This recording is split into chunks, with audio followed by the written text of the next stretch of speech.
አኮኩሉ ፋሚሊ የመረጃ የምክርና የአውታረ መረብ መድረክ ነው። ለእናንተ ጠቃሚ የሆኑ መረጃዎችን በጤና፣ በትምህርት፣ በንግድና በተለያዩ የማህበራዊ ጉዳዮች ይዘላችሁ ይቀርባል። ያገኛቸው በፌስቡክ ነው። የተወሰኑት የትዳር አጋሮቻቸው በህይወት የሉም። ሌሎቹ ደግሞ በእድሜያቸው ገፋ ያሉ ናቸው። ብቸኝነትን ለመራቅ የፍቅር ጓደኛ ይፈልጋሉ። ታዲያ በኦንላይን በፌስቡክ ገብቶ በሶሻል ሚዲያ እውነተኛ አፍቃሪ መስሎ ሲቀርብ ልባቸው ተደሰተ፣ አመኑት። ያንን የእምነት ሰንሰለት ከፈጠሩ በኋላ ግን ታውቃላችሁ፣ እኔ እኮ ቢዝነስ እየሰራው ነው፣ እዛ ላይ ኢንቨስት ማድረግ ትፈልጋላችሁ ብሎ መጠየቅ ጀመረ። እሱ ብቻ አይደለም፣ ግብረ አበሮቹ ብዙ ናቸው፣ ከ25 ይበልጣሉ። እሱ ግን ዋና በቴክሳስ ተቀምጦ ይህንን ስራ የሚያቀንባብን በዓለም አቀፍ ደረጃና በአገር አቀፍ በአሜሪካ ውስጥ ይህንን ሲያካሄድ የነበረ ሰው ነው። ደግሞ የሚያሳዝነው ደግሞ ይሄ ሰው ህገወጥ ስደተኛ ነው። በህጋዊ መልኩ እዚህ የሚኖር አይደለም። በምንም መልኩ ሊረዳው አይችልም። ታዲያ እነዚህን ሰዎች $3 ሚሊዮን ሲዘርፋቸው ብዙ ችግሮች በህይወታቸው ውስጥ ተመሰቃቅለዋል። ብዙ ችግሮች ተፈጥረዋል። አንጡራ ሀብታቸውን ሰብስበው ብዙ ዓመት ሰርተው ያፈሩትን ንብረት ውድም አድርጎታል። ይህንን አይቶ ታዲያ ለህግ አካላት ያቀርቡታል።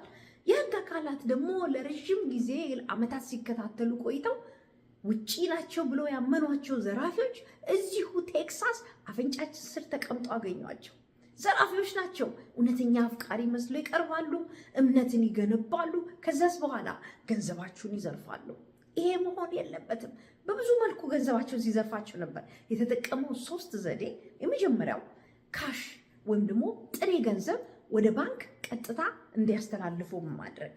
ቀጥሎ ያደረገው ደግሞ ክሬዲት ላይን በመክፈት በሱ ስም የሚገርማችሁ የራሳቸውን ሶሻል ሴኩሪቲ ተጠቅመው የራሳቸውን መረጃዎች አስገብተው ግን በሱ ስም በዚህ በዘራፊው ስም ክሬዲት ላይን ያወጣሉ።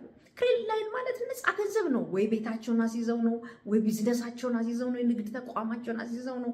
ብቻ በሱ በማስያዝ ይበደራሉ።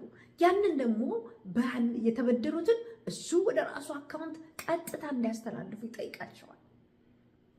ይህንን ሲያደርግ ደግሞ ገንዘቡ አሜሪካ ሀገር እንዳይቆይ አስፈላጊውን ጥረት ያደርጋል። ለዚህ ነው ያ የጠፋውን $3 ሚሊዮን ለመሰብሰብ ወይም ለማስመለስ እጅግ ከባድ የሆነባቸው። ያ ገንዘብ ሁሉ ከሀገር ውጭ ወጥቷል። ወዲያው ከነሱ እንደተቀበለ ከሀገር ውጭ ያስተላልፈዋል። ይሄ ናይጄሪያዊ ታዲያ እንደዚህ አድርጎ ሲዘርፍ ቆይተው ኢሚግሬሽን ከስተምስ ኢንፎርስመንት እና እንዲሁ ዲፓርትመንት ኦፍ ሆምላንድ ሴኪሪቲ እጅ ለእጅ ተያይዘው በአካባቢ ካሉ የፖሊስ አካላት ጋር በመተባበር የህግ አካላትን በማስተባበር ይሄንን ሰው ያስሩታል ማለት ነው። ያደረገውን ነገር ሁሉ ይዘረዝራል። በመጀመሪያ ደረጃ እንዲህ አይነት ጉዳት እንዳይደርስብን በፌስቡክ የምናገኛቸው ሰዎች በፌስቡክ እና በኦንላይን በሌሎችም ሶሻል ሚዲያ የምናገኛቸው ሰዎች ፊታቸውን ማየት መቻል አለብን።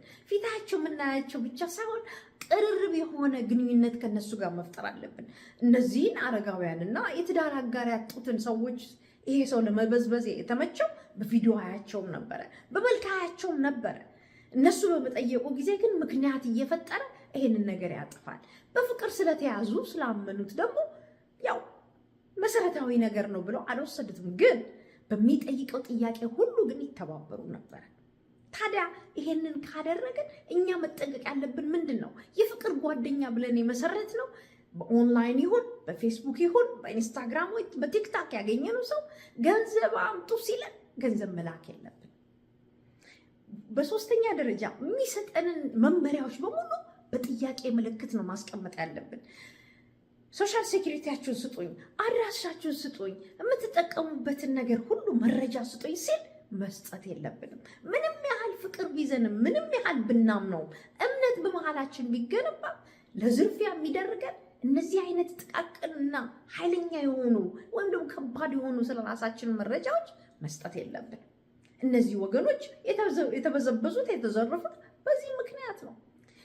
በመጨረሻ ደረጃ የምትጠረጥሩት ነገር ካለ ቶሎ ብላችሁ ለህግ አካላት ማሳወቅ ትችላላችሁ። በነገራችን ላይ ማንነታቸውን መግለጽ የለባችሁም።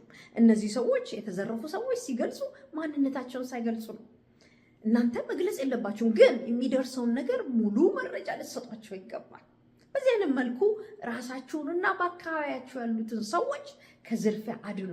ህገወጥ ስደተኝነት ብቻ ሳይሆን ዘረፋም የተቀላቀለበት ይሄ ታሪክ ይሄንን ሰው ከ25 በላይ ፍርድ ቤት ወይም በእስር ቤት ሊያቆየው እንደሚችል አሁን በሚመጣው በጁን 6 የሚመጣው ችሎት ነው የሚወስነውና የገንዘብ ቅጣት አለው $400,000 እንዲሁም ደግሞ በእስር ደግሞ ይቀጣል ማለት ነው።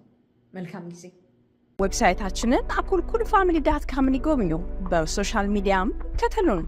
አኩኩሉ ፋሚሊ